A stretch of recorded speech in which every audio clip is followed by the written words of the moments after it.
Yeah, absolutely looking forward to it. We're going to cut to a quick commercial break, so we'll be right back.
Yeah, welcome back. Sorry for some technical gremlins.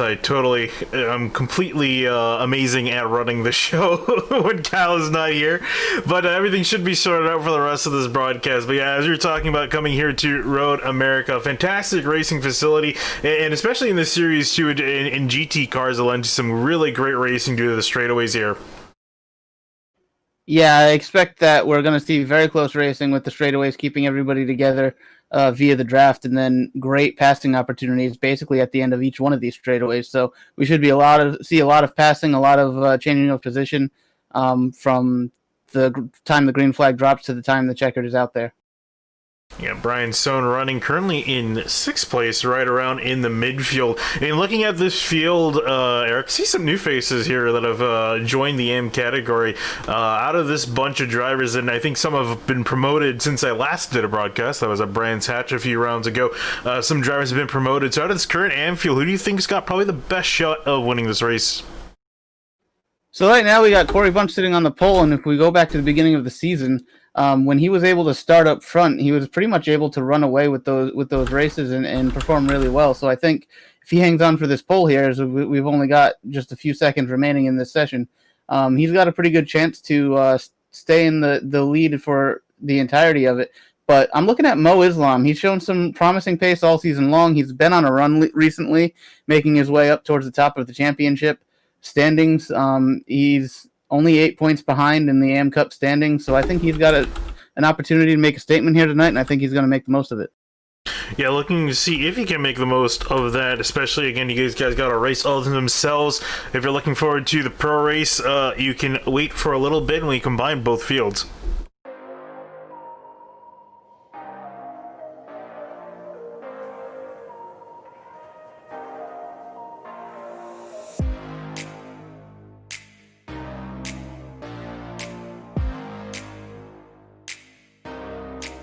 Later on.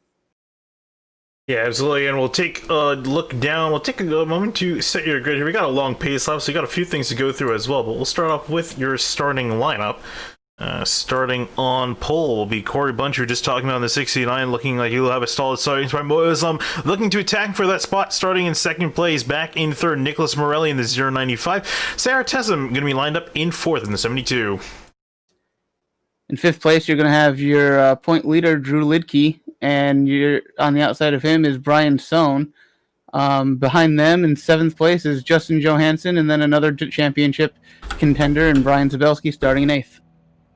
Back in ninth place, Anthony Montello going to be lined up in the 24 machine. Lee Machine in the 002 in 10th. TJ Cooper the third in 11th in the 584 with Dominic Dornberg in 12th in the 913. Andrew Mickey will be the only bombshell car in this race, as he has been all season long, starting in 13th and 14th. On his outside is Steve Bunting. And rounding out the field, two cars that did not set a time in practice or qualifying, Mick Blue in the number 96 for Can-Am MB Racing, and Harry Grindell in the number 70. And with that, we'll have these guys start their pace lap while we will take a look at a track map of Road America. So you start flying down the front straightaway, which we're just on having our cars line up on. Then you have to way down into turn one. Could be a very major spot for some early incidents on lap one, turn one. So I have to watch out for incidents heading there. Then you go down through turns 2 and 3, make a right hand turn down onto yet another straightaway through turns 4, which is not really much of a turn. Down to turn 5, another braking zone. That's another place you can expect not just a lot of carnage, but also a lot of passing opportunities to occur. Then heading up the hill into tricky turn number 6. I can never find myself getting that corner right, no matter how many times I go through there. Into turn 7, and then 8, and into the carousel. Yeah, if you had Andrew in this booth with us, he'd be arguing about the numbering of these corners. But yeah, after the carousel, you come out of the carousel with a lot of speed. You get through the kink, heading down towards Canada Corner. The kink is going to be really important to get right, as you can easily find yourself pushing a little bit too hard and getting off into the grass. Down hard braking into Canada Corner at the bottom, and then you've got a quick right, then left. After that, going into the final right-hand corner before you start the climb up the hill. And Finian, I believe you had your OBS showing for a second. Yep, indeed I did, to give you a look at this track, and taking a look at the track map of this place, and also just looking at all the corners. What do you think in the Ferrari especially? Because no matter, depending on what car you're in, it really can alter which corners are hard, which corners are easy. So in the Ferrari, which is the hardest corner you think to navigate around this track? So I think probably. So 5 is at the bottom of the hill. I think it's probably turn 6 where you kind of crest the hill, and then your car gets really light. At the same time, you've got to be on the brakes and probably downshifting at least one gear to get through that turn 6 left-hander. And that can really upset the car. The weight towards the back of the car, because of where the engine is, makes the rear end really want to come around and slide around if you don't have it fully under control. And I think it's really easy to lose the rear end at that point of the racetrack, given that you're just cresting a hill and the car is already light at that moment. And that's probably the trickiest part for the Ferraris around this track. Yeah, I would definitely argue that as well. I think, regardless, I know what I just said about it depending on the car. It can really alter which corners are easy, which corners are harder. But turn 6 is I've always found difficult. I know for some drivers it might be pretty easy, but in my opinion, that is probably one of the most difficult corners around this track. Definitely, I feel like the most awkward corner around this track. I feel like the rest of the track flows really well, except for that corner. Might just be me with that opinion. But I think another big corner to watch out for too is these guys. Next corner, they're actually heading down through this Canada Corner. Probably the heaviest braking zone of this track, as you're coming out here at a very high speed. We have the kink just before, and that's another tricky one, but you carry so much speed through there, and then down this straightaway, a lot of guys are going to try to make a pass, especially when it comes down to the last lap or two. Guys trying to make some moves. You got to watch out. There's a lot of runoff off to the just ahead. We're watching on board with Corey Buncher as these guys come out of Canada Corner through the final few corners and get ready to start the AM race again. First of 3 races tonight, with myself, Finney Yakuna, and Eric Mickey in the booth. I got the 2 Pro-Am races coming up just shortly after, with a bunch of the pro guys. I'm sure they're waiting and ready to get going. But we got the AM field here. Coming out of the final corner, the Porsche safety car is going to make the turn on the pit road. And we get to unleash 15, over 15 Ferrari GT3 cars around this facility. Here we go, climb, the slow climb up the hill. Corey Bunch leading the field down, slowly accelerating, finally gets on the gas, and we are green here at Road America. Yeah, what to watch out for here is going into turn one, people are going to be trying to do all they can, make up as many positions as they can. They look pretty clean right now. We don't see any three-wide craziness going into turn one.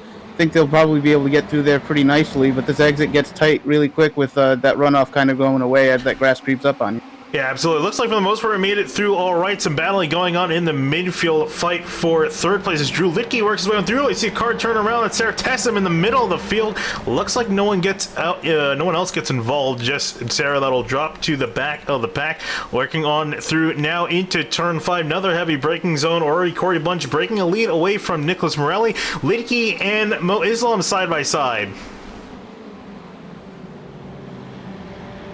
And Brian Sohn getting caught out of turn 5. Yeah, goes a little bit wide there, so he's going to lose quite a few spots. And also want to talk about too, Mo Islam did not get a particularly good start. Started on the front row, is back into 4th already. Yeah, not the start that he was looking to have there. I think what we got to look out for in terms of... And Andrew's off, and so is Mick Blue.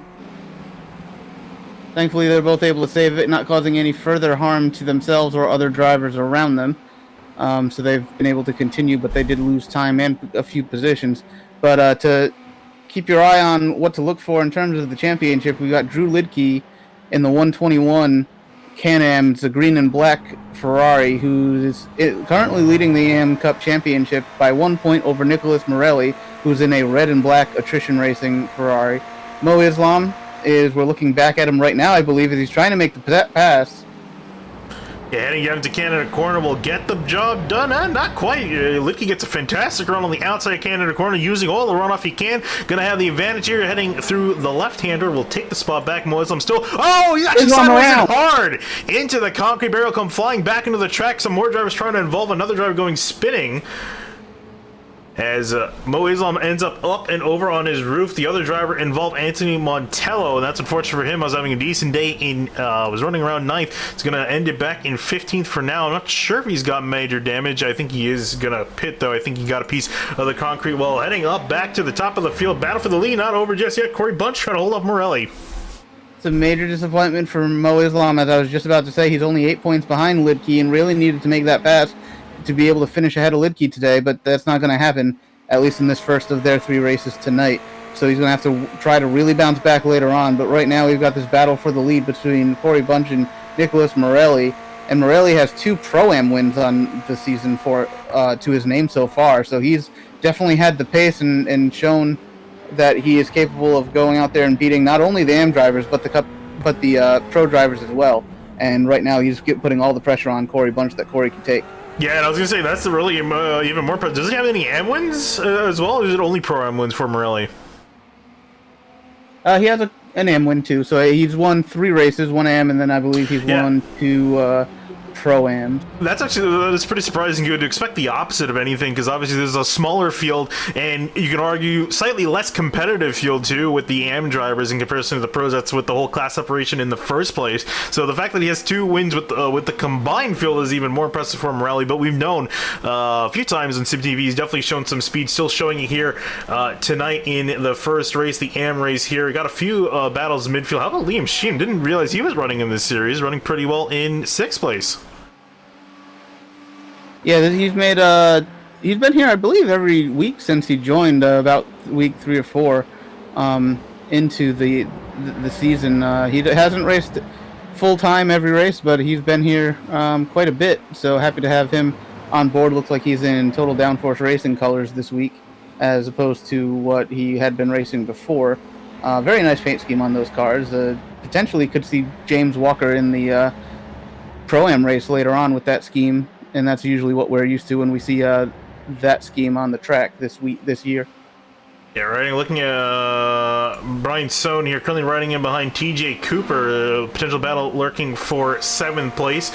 One of the closer battles on the track, other than the battle for the lead. Those guys still separated around 3/10 a second, riding on board with Brian. working his way through the first sector of the track. And again, this is so important to get these runs down these straightaways. It's really vital in any car, and especially in these GT cars. But you need to maximize the run out of the corner. So, Eric, what's the best way to tackle these cars? These things, the Ferrari especially, notoriously hard in the corners to navigate. What's the best way to approach a corner to get a good run off? Generally, in most cars that I drive, I tend to take it easier on the entry and try to maximize my speed through the center and on the exit, as we see. I believe that is TJ Cooper around. I'll take a look quickly at how he's spun. I look like he just clips the grass here. Yeah, this is a replay heading down into turn 5. Did he get on entry? Or in the middle of the corner? Just got a little bit on the apex. Yep, just clipped some grass. Now I'm looking back. Justin Johansson is off track, heading to the carousel. I'll take a quick look at what happened to him as well. So if you guys making some having some problems here, this is heading down from turn 7 into turn 8. Just had the back end kick out on him.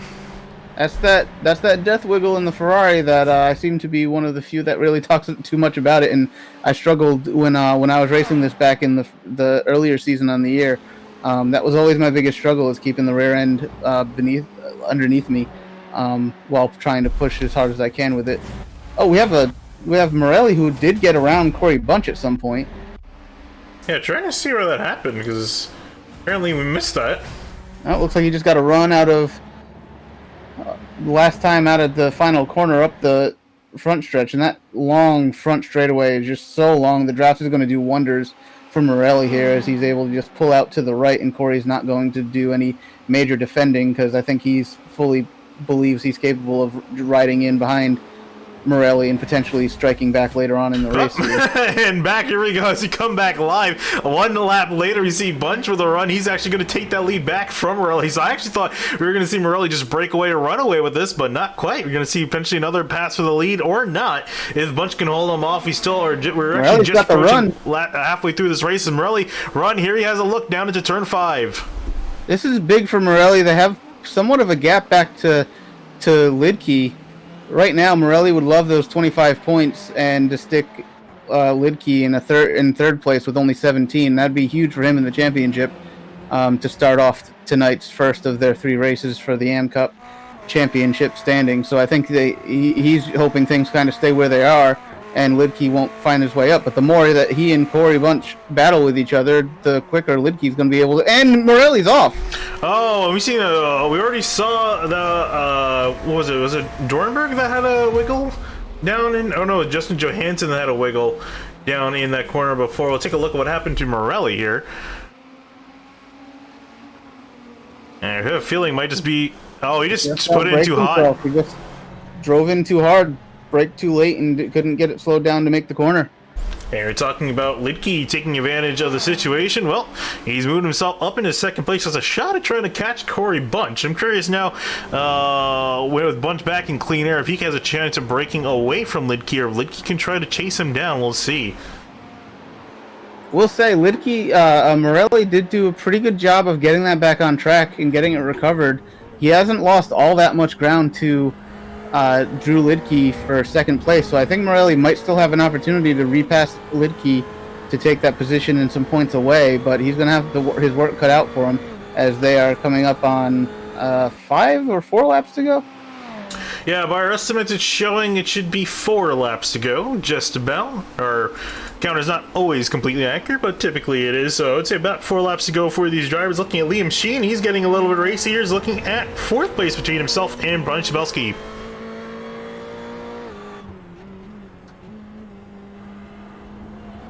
And Sheen, a nice tight line through turn 3. You know, I think we've had a rash over the last few weeks of, and I know that you haven't probably kept up, but we've had a rash over the last few weeks of incidents occurring that gather multiple cars in them due to drivers making simple mistakes. And I think what we're seeing here with just the layout of this track is when drivers are making mistakes, just as we're watching, with Liam China and Brian Sohn around him from behind.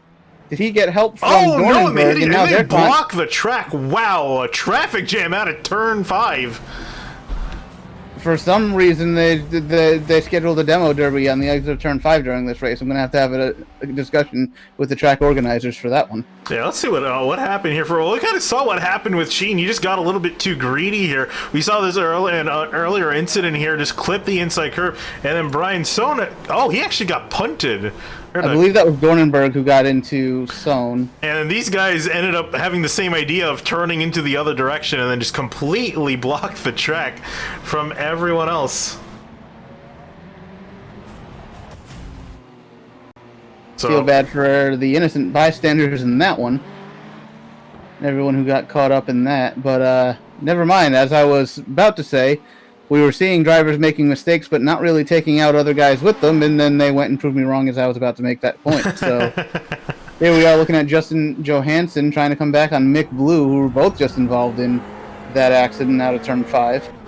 Yeah, it may look like Mick Blue got the worst end of it, at least appearance-wise. You see the front end completely beat up on the blue 96 car right up, blue and yellow 96 car right up ahead. Johansson looks like he might have just gotten a little bit of a scrape, nothing too much out of it. His problem earlier, we were talking about it with what Morelli did down into turn 8, had a lazy spin off the track there. So as we go back up to our leaders to check how they're doing, Corey Bunch just about a second ahead of Lidke, and then you see Morelli, he's closing back in on Lidke.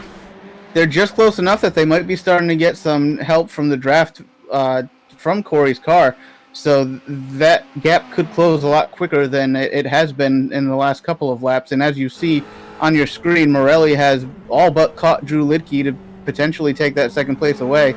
These guys are the top two in the AM Cup standings, so they're going to be racing each other very hard because this position really matters a lot to them. Yeah, absolutely. Again, with the championship closing in, this is the penultimate round of the season. Next race, which I believe was Sebring.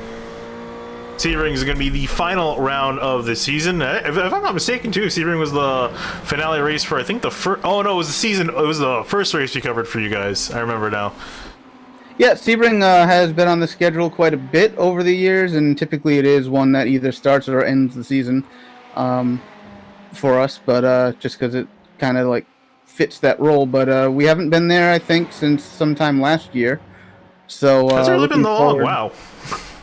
Yeah, I believe it was kept off the schedule earlier this year because there was a rash of maybe some not so great racing there. But it's back on the schedule for this season, and it's going to close things out as it's also home to one of our closest finishes we've ever seen. Don't know if you remember that one. I don't even remember who it involved, but I do remember it happened. Yeah, I was gonna say it's kind of hard because there's been a lot of close finishes in this series, which is again not something you typically associate with GT3 cars, but there's been some fantastic finishes over the years, so it's kind of hard to remember one in particular. I have to honestly go see if I can find that later. But we're looking at one close finish now, half a second, I think is what Lidke's been able to. Yeah, he's been able to close that in within one lap, is now within half a second and closing. Bunch, I think he might be putting around here a little bit too easy because these guys caught him very quickly. Lidke a little bit sideways through that corner, and Morelli kind of had to check up a little bit, take it a little bit easier. Lidke losing a little bit of ground, but they're both close enough that the draft is still working. But now Morelli and Lidke side by side heading down into turn 5. Yeah, and if I'm not mistaken, I think I saw Lidke get a little bit sideways out of turn 3 too, so the back end coming around on Lidke, upsetting his car. Morelli with a great run down the straight, not cleared just yet. Deep into the brakes into turn 5. Looks like Morelli's going to outbrake Lidke. Not quite. Lidke's still going to be on the inside, coming back out on the exit. Although we have Such a hard corner to stay on the outside. Yeah, Lidke is not giving up that inside. Morelli was hoping he would. They're still side by side, and now they're losing time to Bunch. I think it's so difficult to be side by side there. Some great racing from these two. They know the importance of beating each other regardless of and they crash. Oh no, and it was so good as Lidke is going to get turned around from third place, and that's not how I think either of these drivers wanted to sort out that battle, especially considering it's for the AM Championship. Not quite sure how that all came about. I guess we'll probably go on Morelli. We saw the wide shot of this. Let's take a look at Morelli's point of view.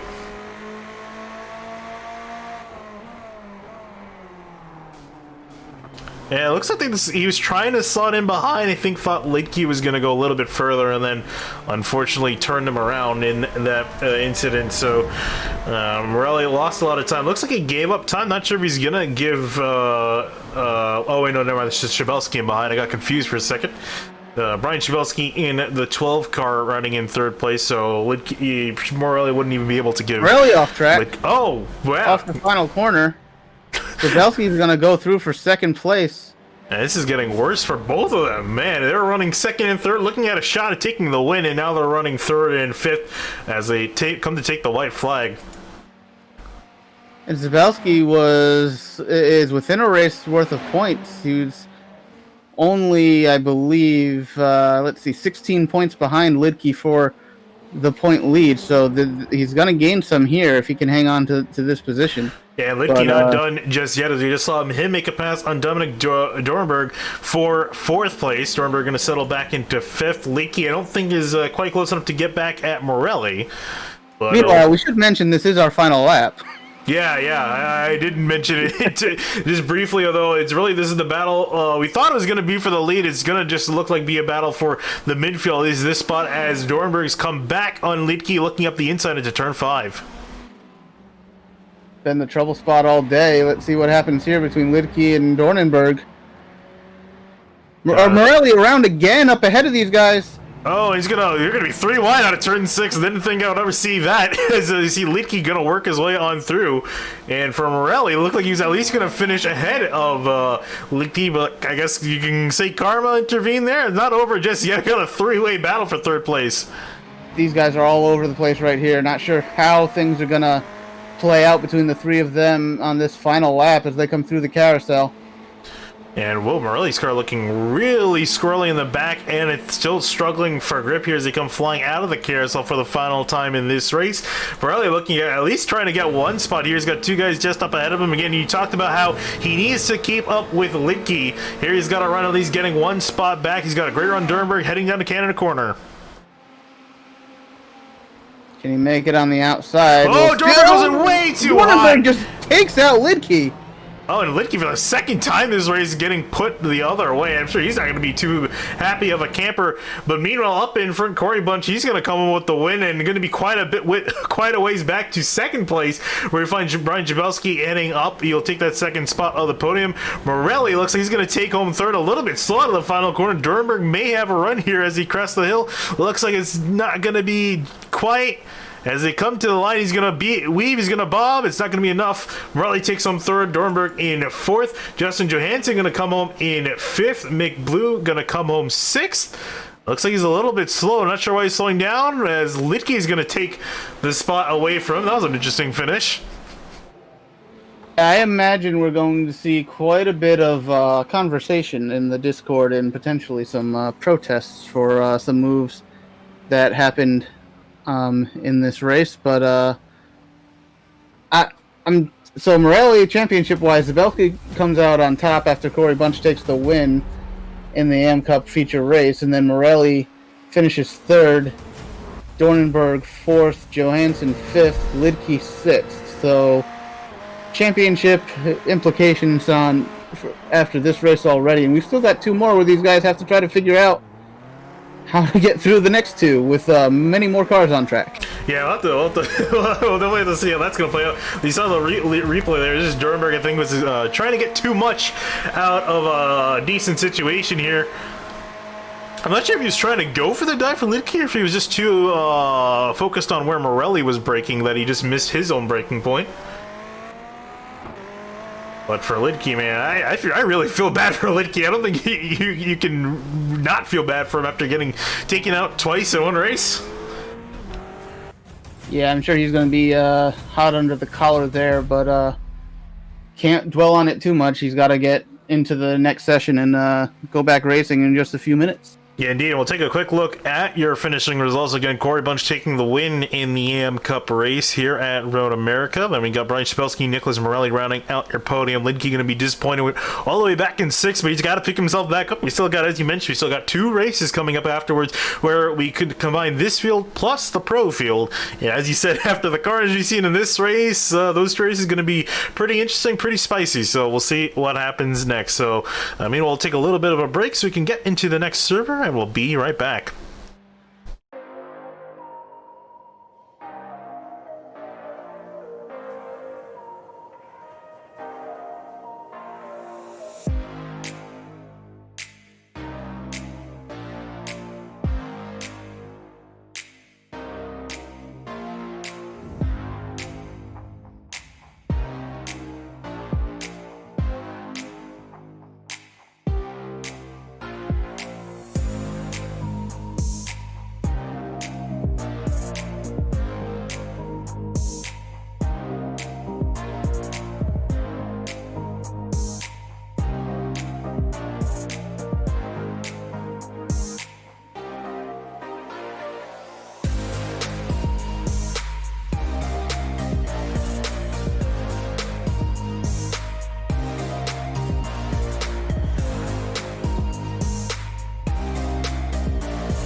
Welcome back live here at Road America for the first of two Pro-Am races coming up for the SCRS Ferrari Challenge after...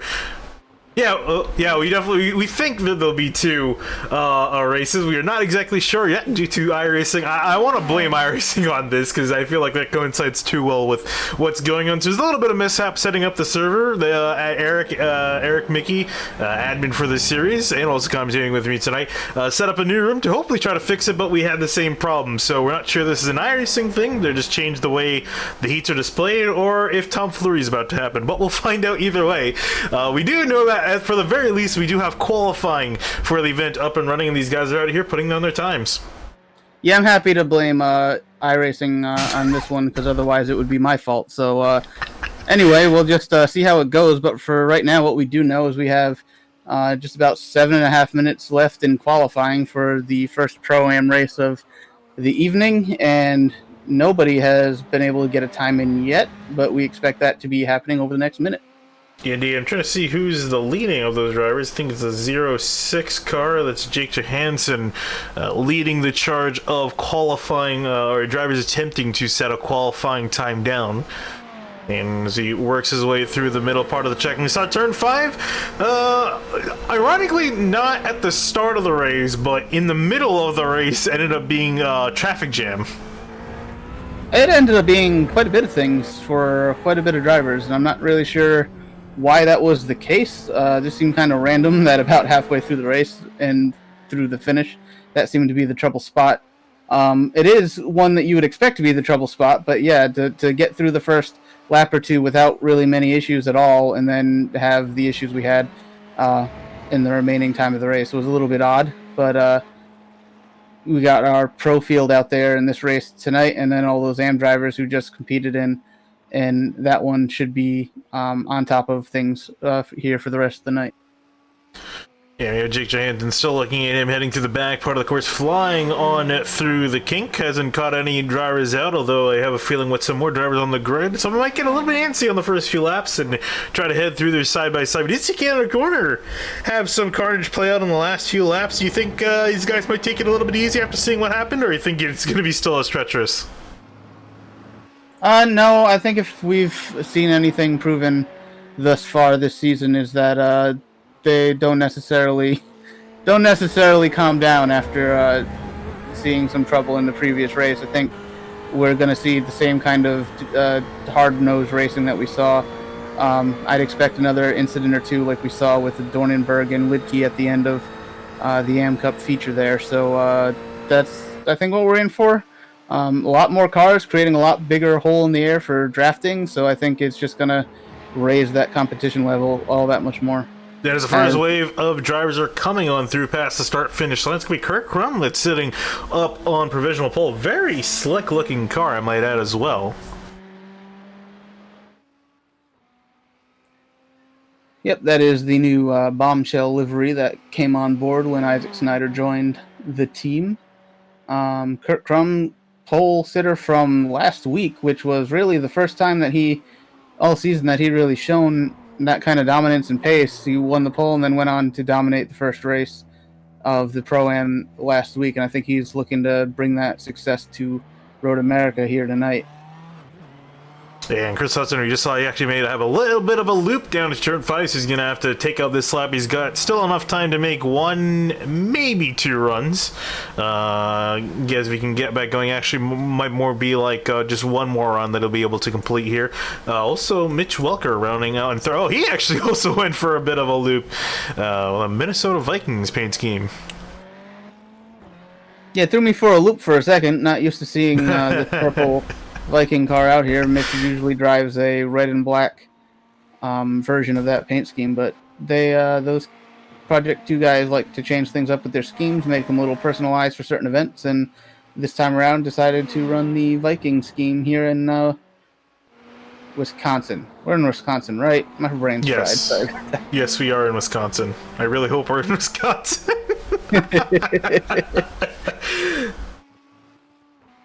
Right? If not, we can always ask for a recount. Okay. Yeah, I'm pretty sure we're in Wisconsin. I hope I'm not getting my Midwestern states mixed up.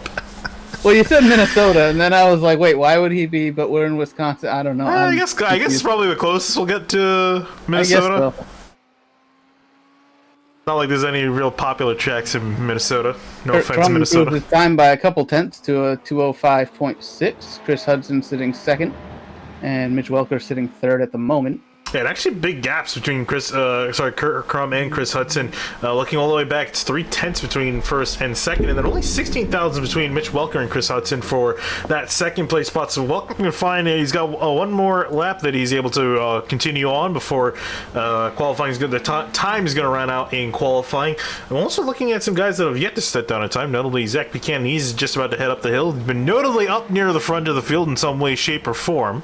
I would think is particularly good at this track. So as he comes up and over the crest, what time, or more importantly, I guess, what position is the 40 machine going to be in across the line for Zach Buchanan? And it will be a 2:06 flat. It's going to be good enough for fourth place. Yeah, as you mentioned, Welker started his final lap. Kurt Crum's on his final lap. They're only able to get, if they time their pit exit right at the beginning of the session, and Kurt Crum has now gone to the pit lane. Yep, I was just about to cut to him. So he's not, and Welker is now crashed. So his session is over. Kurt Crum's opportunity to better his time is over. Yeah, still waiting on Chris Hudson. Also, I haven't mentioned to Carter Kundinger in the 02 machine. He's flying around here, currently in fifth place. He's got, I think, a driver that has some potential here to move up a position or two. He's not going to have enough time for one more lap, so this will be his final attempt. Yeah, we should be seeing everybody coming in with their final lap attempts here in qualifying, with just over a minute and a half remaining in the session. Kyle Lamb looks to be on pit road. Justin Johansson on pit road. Looking at Nicholas Morelli, we saw him with a skirmish with Drew Lidke. And looking at Lidke, we had a bit of an unfortunate start to the night, but looking a little bit better. Is currently sitting ninth as the highest AM driver in the field at the moment. We'll see if we continue that also as he comes flying across the line. For Lidke, actually drops down to 10th.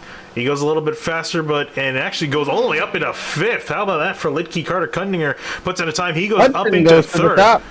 And Hudson, by 0.006 of a second, will beat Kurt Crum. And Carter Kundinger, he was just short of Crum by 1,000th of a second. The top three are separated by 7,000th of a second. That's insane.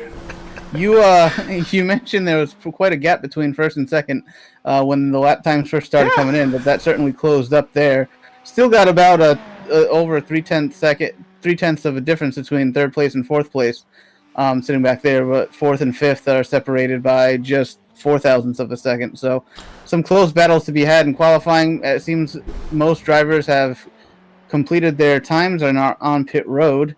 Only a couple look like they're still around the track, but I don't know we're going to get any more new lap times in before the time runs out and session is over. Yeah, you can take a look at the results right there. Take a screenshot of that. Road America, the top three are separated by 7,000ths of a second. That is insane. Insanely close gaps for qualifying. You can see also to the pro drivers, unsurprisingly taking up most of the spots in the top 10 with a surprise appearance by Drew Lidke, and also Sarah Tessum looking really fast. Qualified really well in the AM race, did not perform as well with an early mistake on that race. See if she can improve as qualifying is complete here, and we get ready for what is hopefully the first of two races, and it looks like everyone's on the grid. Yeah, on the display, the second heat went to skipped, so it's just an unfortunate change that we were not aware of that caused us all to panic here in race control. So everything looks like it's going to work out fine. We're going to get our normal 2 15-minute races with the 18 position invert. And just before we start going through the entire field, let's take a moment to recognize your Redenzo Pole Award winner in Chris Hudson, taking his, I believe, his first pole of the season. for Can-Am Racing.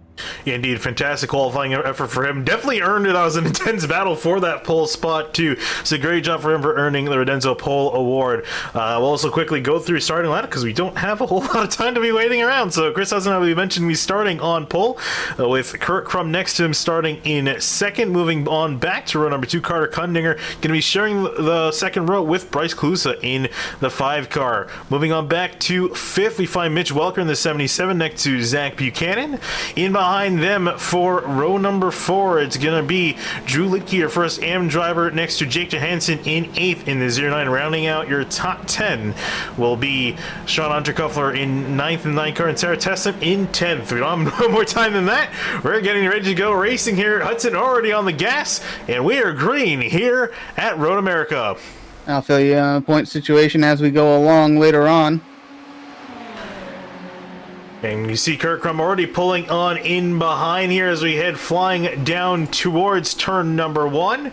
Had a clean start in the AM race, looking like it's going to be similar story here. Everyone getting themselves sorted out for the rest of this race. Still side by side though, midfield between Jake Johansson and looks like Drew Lidke making a move up the inside, trying to show his muscle here in this race. Yeah, Lidke is going to try to bounce back after his unfortunate race from the AM Cup in his championship scenario there. Oh, but for the lead of this race heading down into turn 5, it's going to be Kurt Crum looking on the outside of Chris Hudson, not quite able to get the move done. They're still going to be side by side. We've seen this all too familiar before. It's a spin in the background in turn 5. But it's going to be Kurt Crum that'll take the lead in turn 6. We'll take a look at that. Who wrecked in just a second. Still extremely close up here in the front. That was Zabelski who wrecked with, I believe it was Corey Bunch in the back at turn 5. Our trouble spot showing itself once again in Zabelski's car. Oh, Hudson has a problem in turn 8. He's going to hit, I think, Carter Kundinger, and you see a big checkup of traffic. It's a traffic jam here heading through the carousel.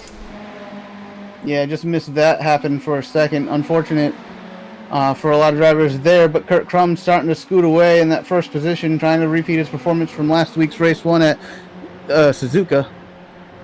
Yeah, the Project 2 drivers, there you see Mitch Welker and Zach Buchanan running 5th and 6th. They're going to be side by side flying through the back stretch here. We'll see which driver decides to break just a little bit later. Looks like they're going to be pretty even, and it looks like Welker's going to win that fight. Buchanan got to settle in behind his teammate for 6th place.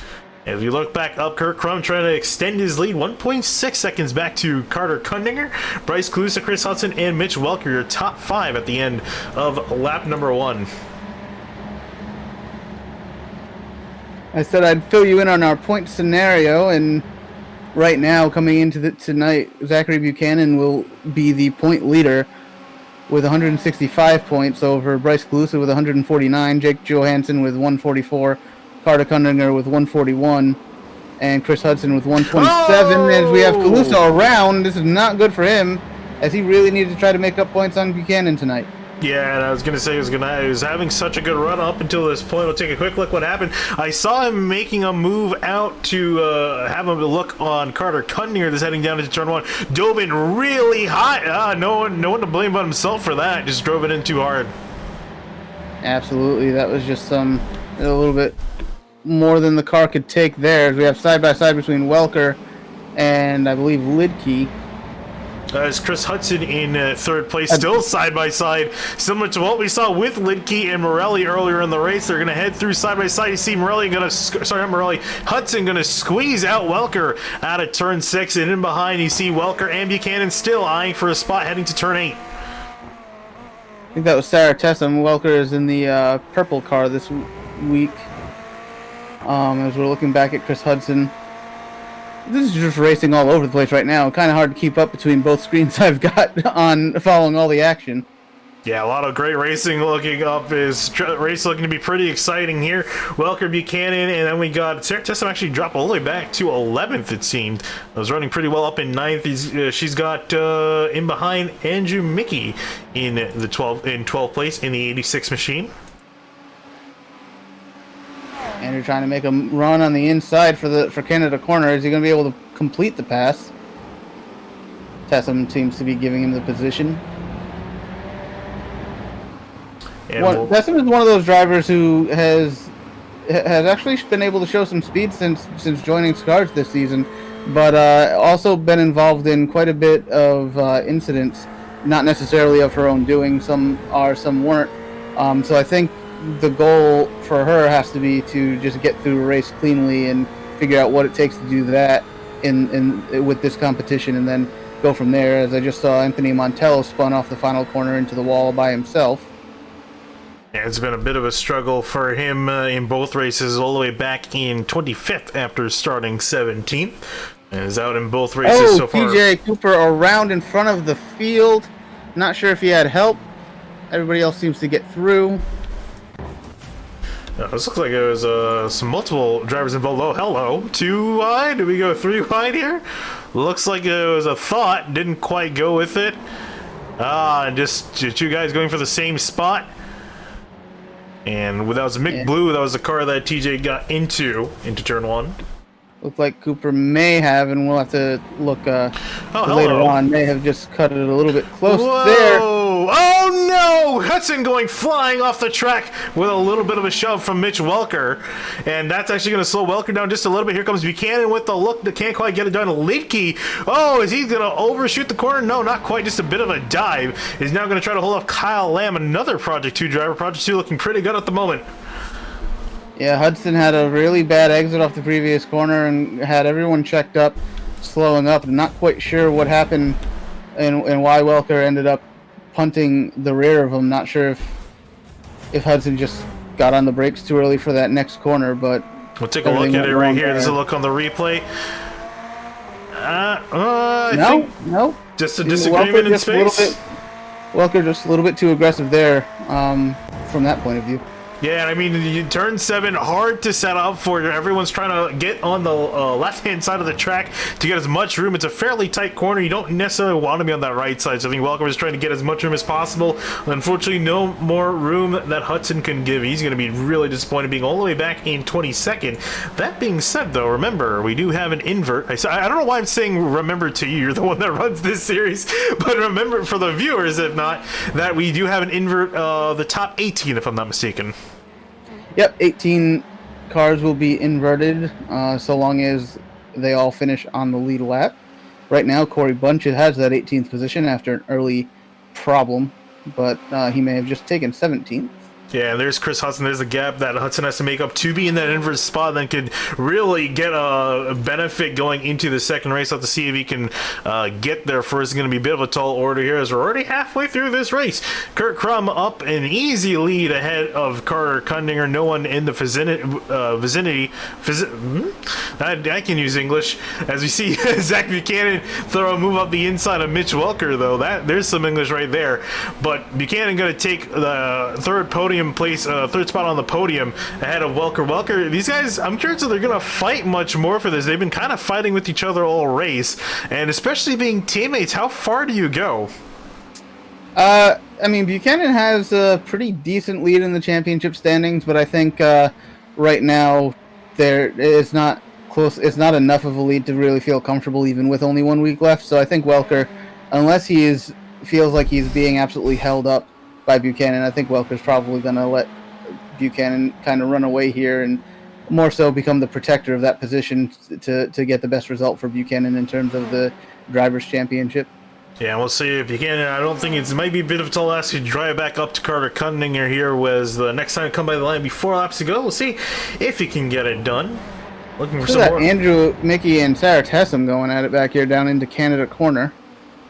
Yeah, these guys were going at earlier in the race. Tessum going to work her way on by Mickey, trying to get the over-under here out of Canada Corner side by side through the final section of track. This is a tough section to be side by side with. Dirt. And he's going to keep it on. That's a very hard thing to do once you get on the dirt with these things. But Mickey, though, he's going to be fairly slow to this last corner. And Justin Johansson trying to get the run. Yeah, Andrew made sure he kept it nice and tidy to not run into Tessum on the exit there. And Tessum was able to get a really good run on the exit of the corner. We got about 3 or 4 cars here all battling for what looks to be the 10th position, which is actually better than I thought it was at first glance. It looked like it was further back in the field, so that's pretty big for these AM drivers to be racing for a 10th spot. We've seen Blue go really wide in turn 1, get off into the gravel, back on track. Nobody is hurt from that. Here we go. Here's a battle brewing right up ahead. Jake Johansson, the black car on the right-hand side of the screen. Then we got Drew Lidke, and then in behind Kyle Lamb in the gray and blue machine heading down into turn 5. Oh no! Contact as Jake Johansson goes around, and whoa, Mickey gonna go around as well, trying to avoid. Uh-oh, this is looking very similar. Yeah, not liking the way that that's looking. Oh, we got some more. Oh, we got some more here. More beanie bagging. Oh no, it's happened again. Oh what? No. How? I don't know, man. I don't know how. But here's a look. Here's Isaac Snyder's point of view. He's kind of caught way after that. We see there's Jake Johansson going around, and it was Snyder that initially spun around. I thought it was Andrew Mickey that spun around first. He was trying to reverse. There's I think Andrew that comes. Wow, absolutely nails Isaac Snyder, and oh boy, yeah. So there are a few drivers caught up in that.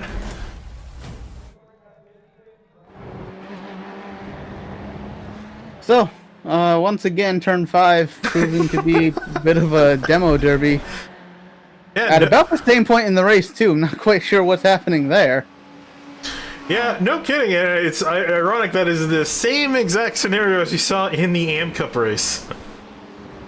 Yeah, very strange round of occurrence, considering, I mean, if you consider the 2 bombshell cars that got involved and how far away from each other they were actually racing.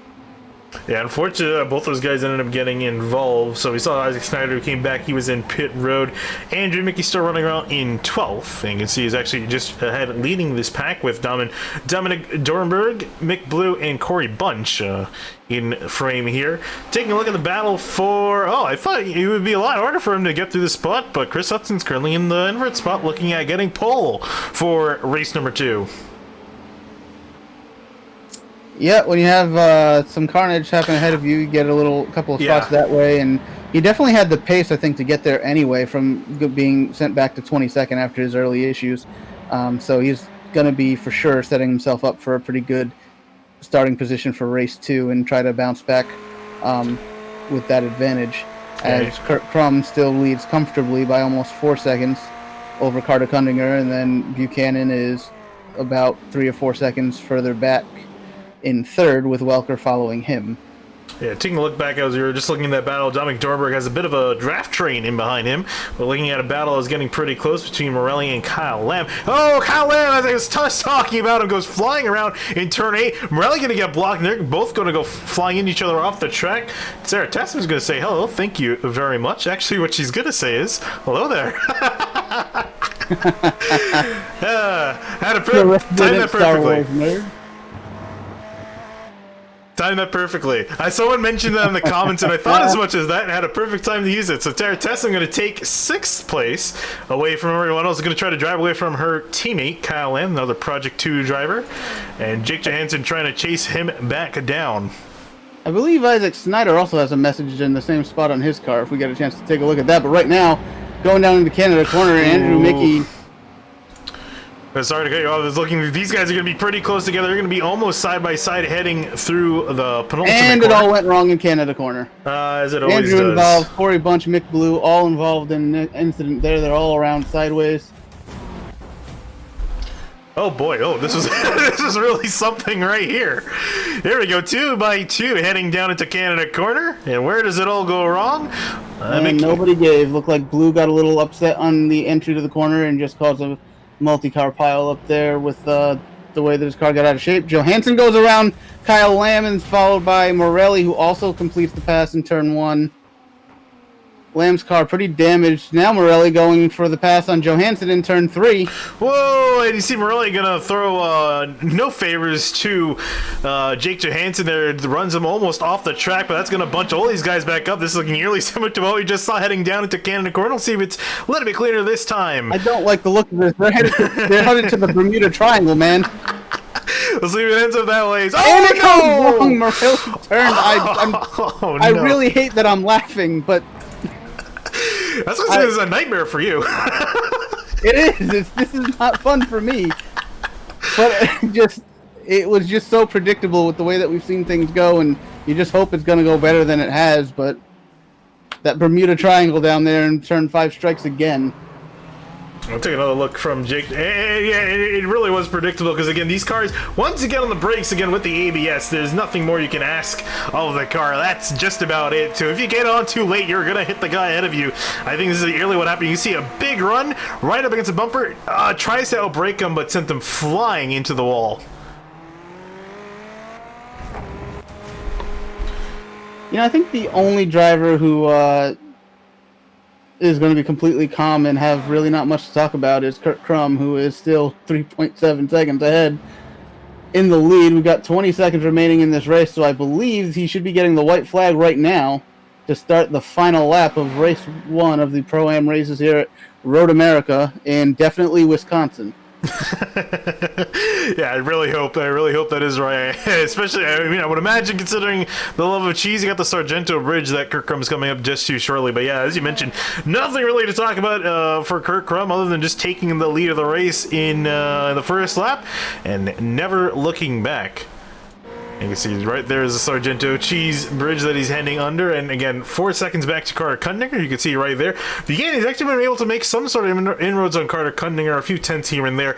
Nothing too significant, though. Looks like he might end up in third. We'll come back to the midfield. That's where all the action has been this race. Mo Islam back in 9th, looking at Kyle Lamb, who's has car battered and bruised throughout this race. Looking down at the invert position, Andrew Mickey runs 17th, Eric Brown runs 18th. Nicholas Morelli is in pit road. That's major implications for the AM Cup championship there. McBlue on pit road, Isaac Snyder on pit road. I think they're probably done for the day. Morelli is coming back out. I think he may have just been serving a drive-through for the incident. 10 incidents that he probably gained and had to serve a drive-through for. But we are on our final lap. And it looks like Kurt Krum is going to ease his way into another win 2 weeks in a row, taking the first race of the Pro-Am duo. Yeah, in a very dominant fashion as well. We just saw Kyle Lamb work past Mo Islam. Justin Johansson trying to work on Dominic Dornberg. And as you mentioned earlier, the battle for the transfer spot heating up quite nicely here. Anthony Montello is currently holding on that spot, trying to hold off Harry Grindel, who we haven't mentioned all night so far, back in 19th in the 70 machine. And Eric Brown also in the 56, haven't mentioned him, in 20th. And both these guys trying to fight with Montello, who's looking to inherit pole.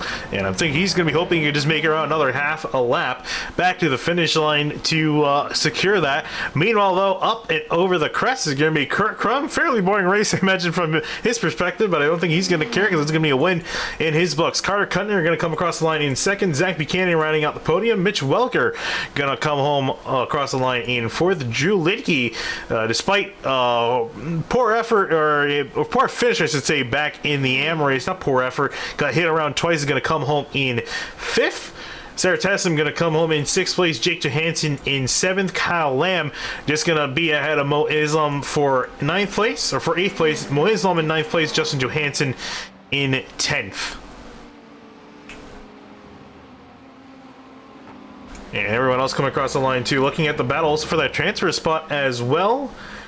I think it might be Anthony Montello taking it. The timing's acting a little bit funny. It should be Montello that will take home. Yeah, I've got Montello taking home the 18th position and pole for race 2, with Andrew Mickey going to be starting on his outside, with probably Chris Hudson in the best position to potentially take the win in race 2, as he's going to start in 3rd position. And we saw how good and how strong a start he had tonight from the front row. So congratulations, Kurt Krum, taking his 2nd win in as many weeks. But I do want to take a moment just to point out Sarah Tessam coming home in 6th position. A lot of carnage in this race, but seems like she was generally able to stay out of most of it and come home with a 6th position. I believe that's her best finish that she's seen in this series this year. So that's good on her for that. Buchanan comes home with a 3rd place. Not really beaten by any of his championship rivals, so things are looking good for him in Project 2 as we head into our little bit of a break before race 2 begins. Indeed, looking at the second half of the finishing order as well, and you start to find some guys that really had some trouble tonight, not necessarily due to their own fault. A lot of carnage playing out for most of the field. Really looking, starting at Andrew Mickey was involved in a few instances. Anthony Montello, we saw him. He had an off earlier, but again, going to be looking pretty lucky for the next race coming up in just a little bit. And actually, it's actually going to go away. I just realized as we have a bit of a grace period, we have a little bit of a warm-up. I think we'll take this time to take a little bit of a break because that race was very entertaining and very action-packed. We'll rest up our voice and get ready to do it in about 5 minutes' time. So we'll be right back in for Pro-Am race number 2.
Welcome back live at Road America. Almost said Road Atlanta.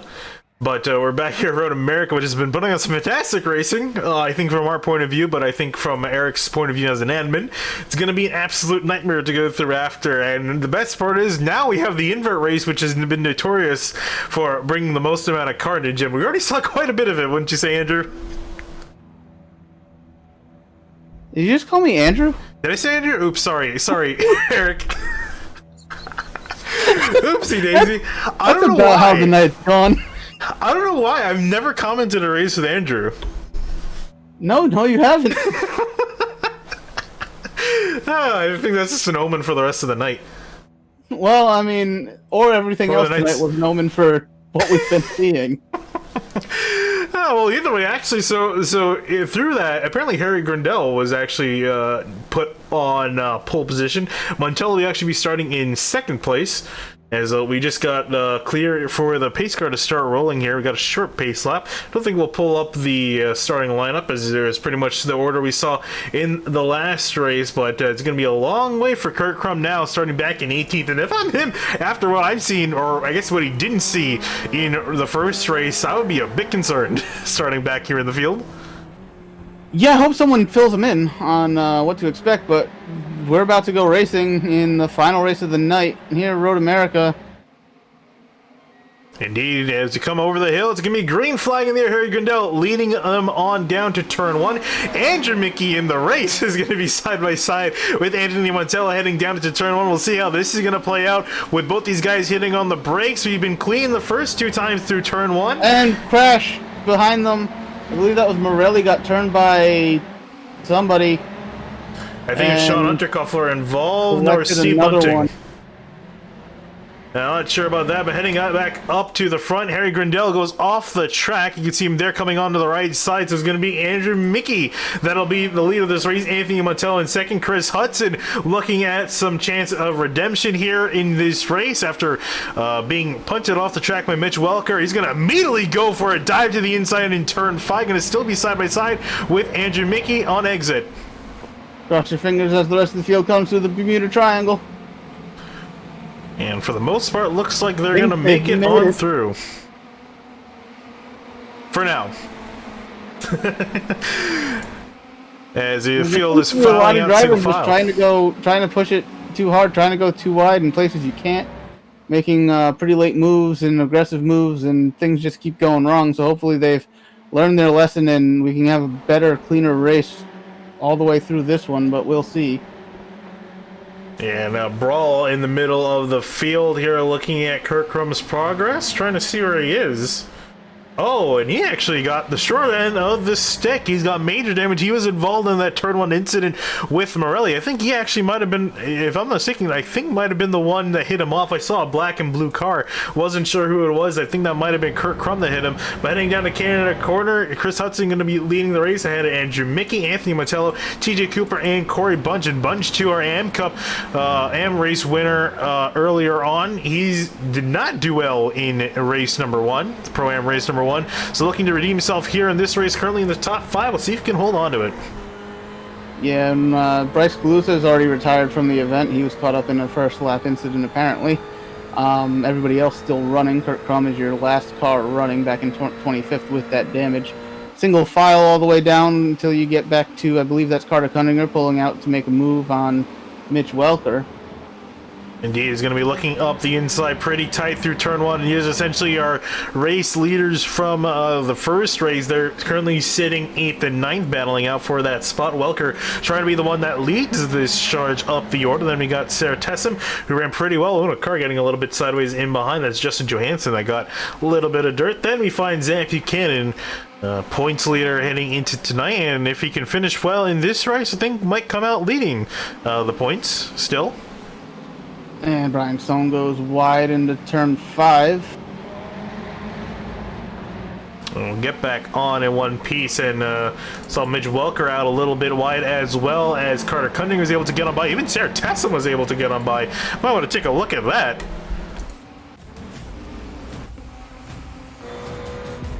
Right on board with Sarah Tessum right in behind both the guys up ahead. I'm not sure they just both ran each other off the track. I think that it could have been what happened. And Tessa went up the inside of Welker and also went up the inside of Carter Kundinger. Good move away she went. Austin's part, taking both those positions away. Ran a little bit off into the grass on the exit of the carousel, lost a little bit of time back to Kundinger. She's going to have to be pretty careful here this run down the back stretch. Pretty much a sitting duck, although she actually got a much better run than Kundinger, who's now starting to fall prey to Welker. In behind Welker, not going to peel out on this occasion. We'll sit in behind Carter Kundinger. Kundinger just about lost it on the exit. Oh, one driver did lose it, and that was Mo Islam. Dornenberg. Nope, Mo Islam around ahead of him. Following one AOD car, the other one takes the spotlight away with an unfortunate mistake. Yeah, here we see Chris Hudson's looking to be in Kirk Crumb's position from race 1, just checking it out from the rest of the field. Mickey still holding on pretty well in second place, with Montello in third as well. It'll be interesting to see. These guys have a decent amount of distance to the guys in behind, and they can hold on for another 6 laps that we have left. They could be sitting nice and pretty for a really solid finish as we got a brawl. This is not looking too terribly good.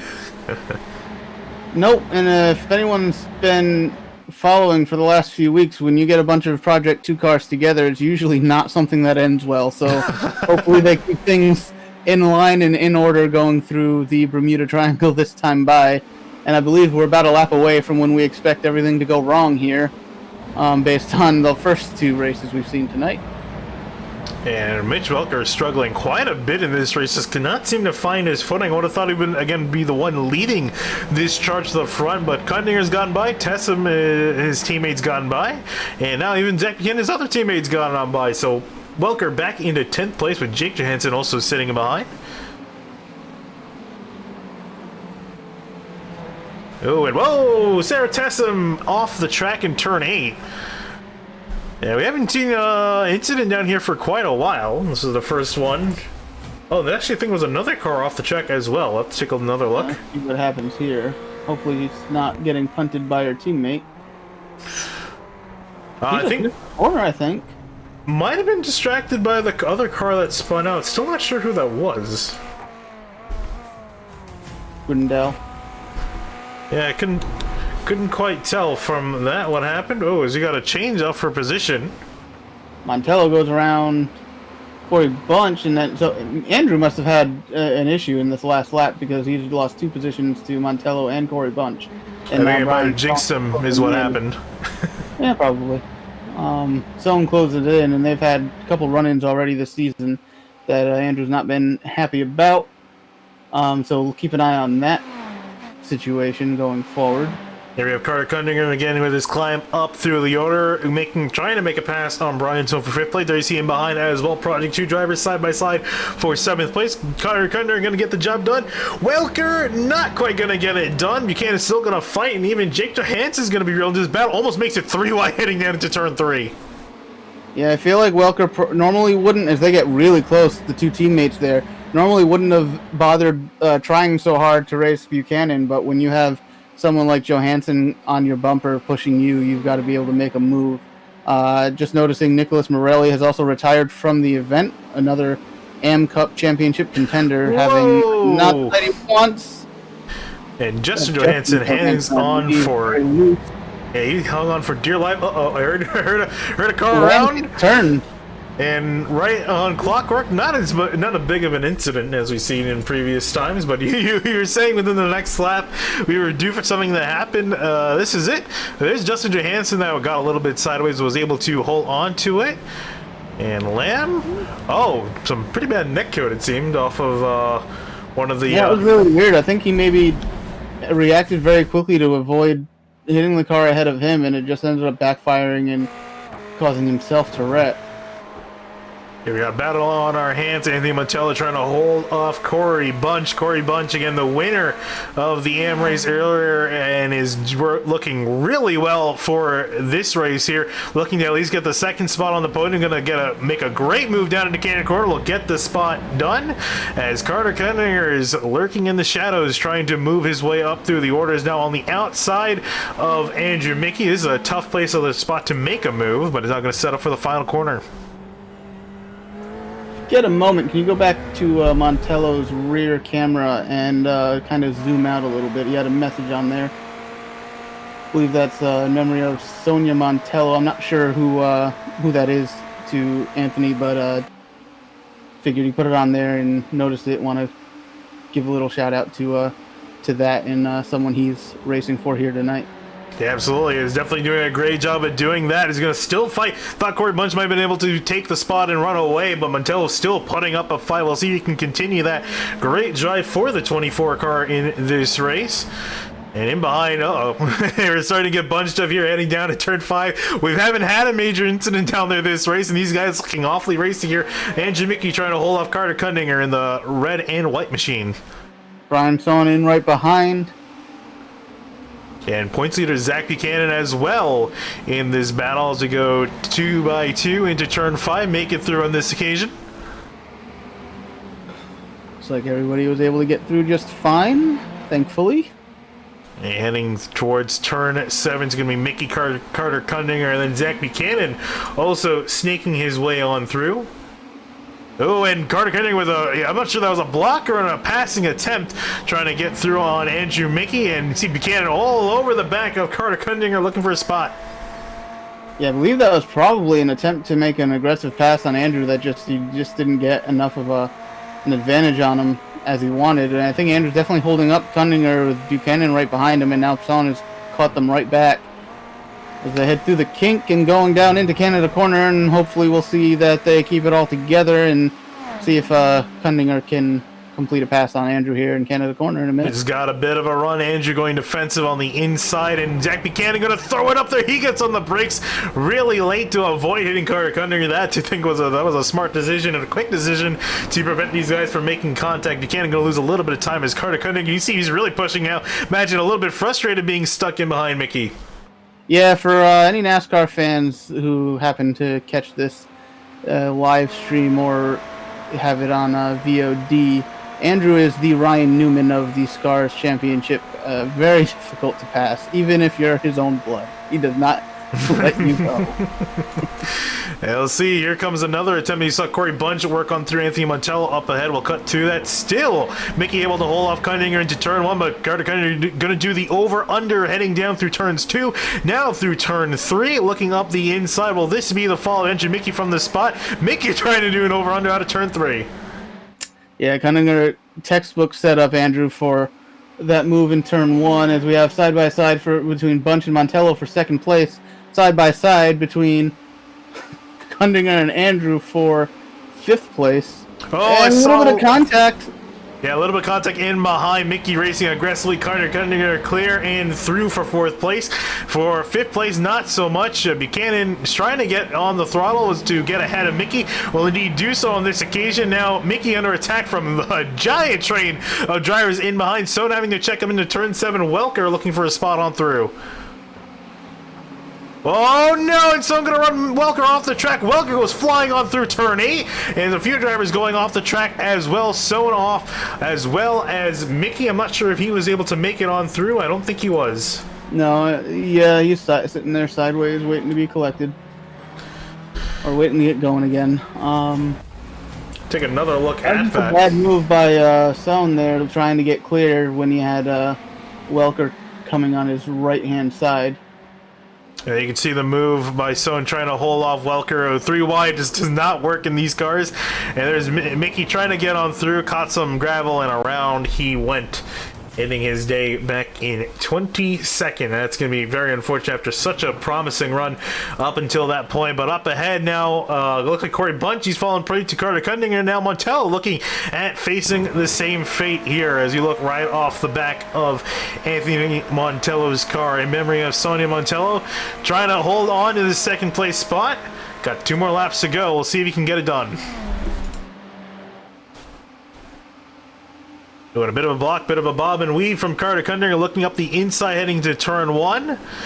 Very hard to make this pass on the inside if the other car gets a good exit, but he's in prime position to complete the pass here in turn 3.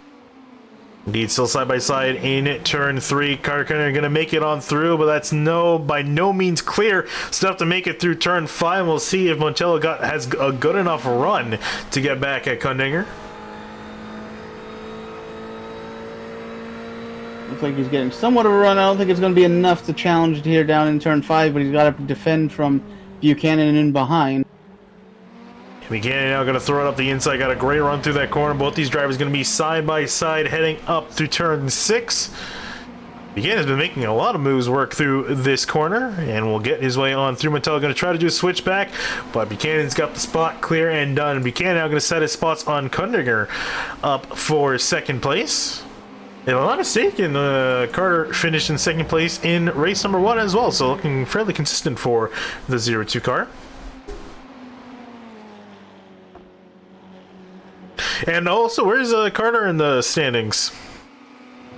I can check that for you. Carter Cunninger is sitting in 4th place in the championship, 3 points behind Jake Johansson for 3rd, and 8 points behind Bryce Calusa for 2nd. Sitting much further behind Zachary Buchanan at 24 points, it looks like. So, ooh, big dive from Corey Bunch into Canada corner. Montella's going to let him go on through and off the track. Montella's going to clearly take that spot. And we'll hold on to 4th. Here comes Jake Johansson. We're just speaking of him. He's going to be side by side with Bunch. Bunch still the car looking a bit squirrely with some gravel on the tires. And here comes Drew Litke working his way on through the final corner. Justin Johansson in behind both of them now. There's a big gaggle and a big mess of cars. Oh boy, there are a lot of cars in this mix. We'll see they if they just end started up. the last lap, Finian, and Bermuda Triangle has not struck yet. So I think we got to keep our eye on this group of cars as they head through. Now turn 1 is two rows side by side. Flying into the gravel and goes head on into the wall, I imagine, off the track. We'll keep on this because here these guys are doubling up side by side by side. It looks almost like a pace lap heading down into turn 3. And a lot of cars in this mix. We'll see if these guys are going to be careful or you're going to be cautious. I can't imagine so with it being the final lap. Sarah Tesla lined up in behind Corey Bunch and Drew Litke leading this train there. You see a move from Dominic Dornberg trying to have a look on Justin Johansson. Here we go into turn 5. Tesla with a big dive to the inside of Bunch. Justin Johansson really wiggly off the exit of turn 5 there, but gets it together. It looks like these guys are going to make it on through in one piece. Tessa runs a little bit off the track. Is going to slow herself down. Here comes Corey Bunch with a run now heading to turn 8.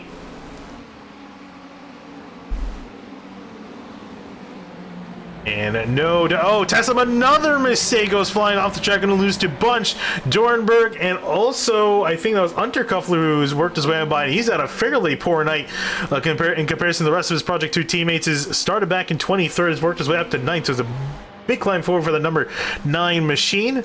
Tessam's still trying to hold off of her a few spots in behind with Isaac Snyder lined up in behind in the 333 bombshell car as we work our way through the backstretch. And taking a look, Unterkoffer with a big dive onto Dornberg. I think they made contact. If not, it wasn't too much as they're still going to be riding home in one piece. But up in front, Chris Hudson going to work his way across the start-finish line, 8.8 seconds ahead of Carter Kundinger. No one even close. Carter Kundinger finally going to crest the hill. Zach Buchanan going to follow him just in behind to round out the podium. Anthony Montella going to come home in a very solid 4th place finishing position. Jake Johansson in 5th. Drew Litke in 6th. Corey Bunch lined up in 7th, with Dominic Dornberg coming home in 8th, Justin Johansson in 9th, barely ahead of Isaac Snyder. I'm not sure that was my timing was going completely crazy. Might have been 11th after they've all sorted out. Yeah, 11th place for Justin Johansson, 12th for Snyder, Brian Sohn in 13th, McBlue 14th, Mo Islam rounding out your top 15. Kurt Crum was only able to get 17th after being involved in a very early accident and having damage from that. So right now we take a look. It's Chris Hudson taking home. This might be his first win of the season. I can tell you that in a second. It is his first win of the season, his 4th podium. And looking on through the rest of these drivers as well, some great runs from the AM driver. You can see 5 of them inside the top 10, taking advantage of a lot of attrition from the pro drivers, especially earlier on. And we'll go through the rest of them as well. Justin Johansson finishing in 11th, Isaac Snyder in 12th. Looking at Kurt Crum, as you mentioned, managed to come back up into 17th to try to recover from this. Now, you saw Mitch Welker had an off in turn 1 into the wall. He went, going to finish all the way back in 22nd after running. I was looking at finishing around 10th place. Kyle M2 suffering, Andrew Mickey as well, Morelli and Calusa all running to some big problems earlier on in this race. But with that, we'll take a little bit of a break. We got some drivers to interview. We'll be right back in a few short minutes.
And welcome back live here from Road America. We got your Pro-Am Race 2 winner, Chris Hudson. And Chris, after I would imagine was a pretty disappointing run in the first Pro-Am race, you managed to rebound pretty nicely, I would say, for a win in Race 2. Walk us through how your night went.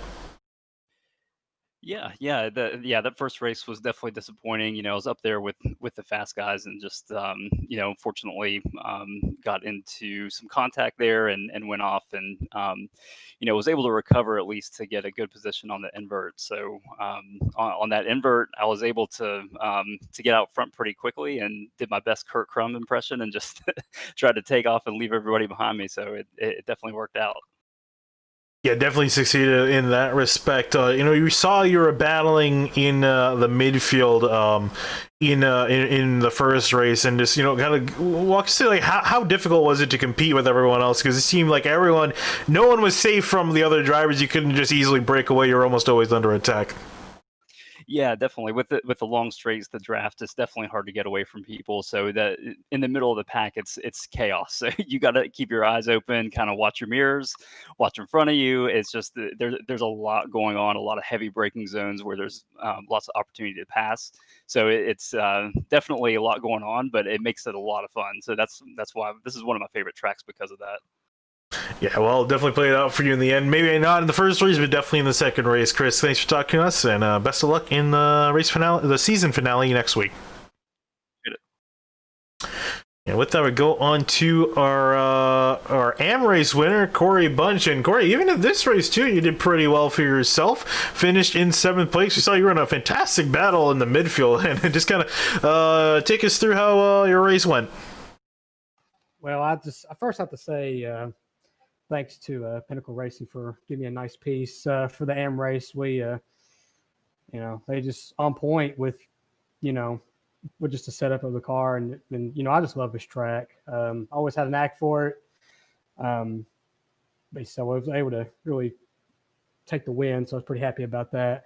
That first race, I got involved in that incident, so I just drove my heart out trying to get up to, what was it, maybe 13th or something like that, or being like maybe next to last or so. But I got a little upset, but I just done the best I could try to drive it up there. The car felt funny, so I was always wondering if the wing was messed up or what. But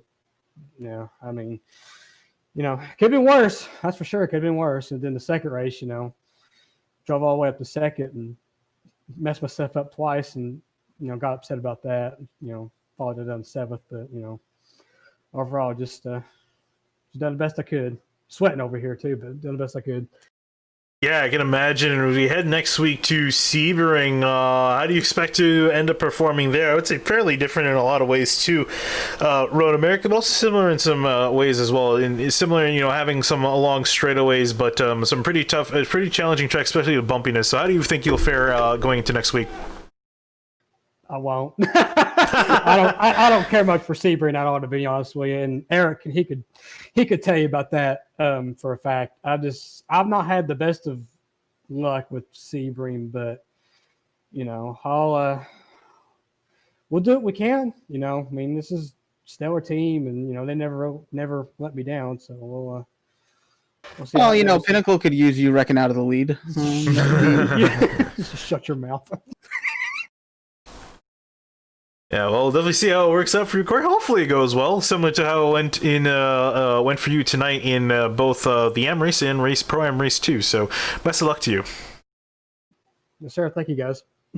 No problem. And last driver we'll talk to for tonight is Sarah Tessum. And Sarah, while you didn't end up winning a race, you did very well, and you're got quite a bit of airtime, especially for what's on your rear deck lid. I got a great moment of it. I used it to perfection. But you had a great. I can imagine you had a lot of fun battling there, because it seemed like you were passing or either getting passed by drivers all night. Yeah, the night started off a little rough in the amateur race with me having a little bit of a spin, turn 2, lap 1, and having just a recovery drive.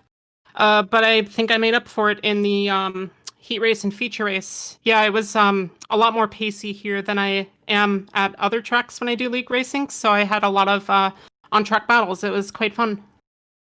Yeah, definitely looked like it. I'm gonna ask something similar to what we asked for Corey. Next, we're heading to Sebring. How do you think you'll fare off heading to that event for the final race of the season? I think I can do relatively well there, about as well as tonight. Road America is my favorite track, so I've got a lot of practice here, but it's not like I'm completely new to driving Sebring. I generally don't make egregious mistakes there, and now that I've said it, I will, but I feel pretty good about going into Sebring. Well, I hope for your sake that you don't end up making those mistakes, but we'll never know. We'll see how you do next week at Sebring. Hopefully it's similar to how you perform this week. You performed very well, and looking forward to seeing your race next week. Yeah, looking forward to that race. All right, thanks for talking to us. Thanks, take care. And with that, that'll wrap up interviews for tonight. And also want to take a quick look at the points picture, Eric, as we head into the final race of the season next week. Yeah, points are not going to be updated right now. That's all. So, we'll get a general idea. Take a look at that. But right now, for the, I'm expecting once everything is said and done, the AM Cup Championship could be still well fought, because we've also got to consider there's drop weeks at play both tonight and next week, so that could really change things. Gonna find a way to make sure that we get points as quickly as possible done, so we know exactly when we go off the air next week that there's no question of who our champions are. But Drew Lidke, I think, had a really good night in terms of championship for the AM Cup. And so I think he's going to extend his lead, get a little bit more comfortable than the 1 point he had coming into tonight. And I think Buchanan just furthered his lead. I think it's going to be probably his to lose next week.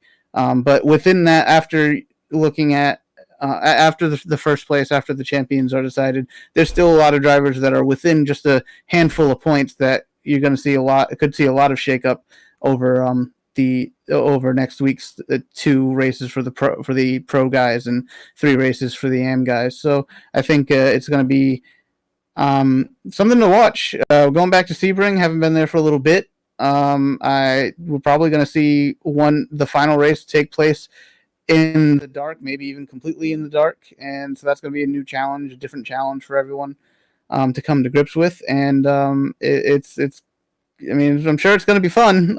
Hopefully it'll be some really good racing too.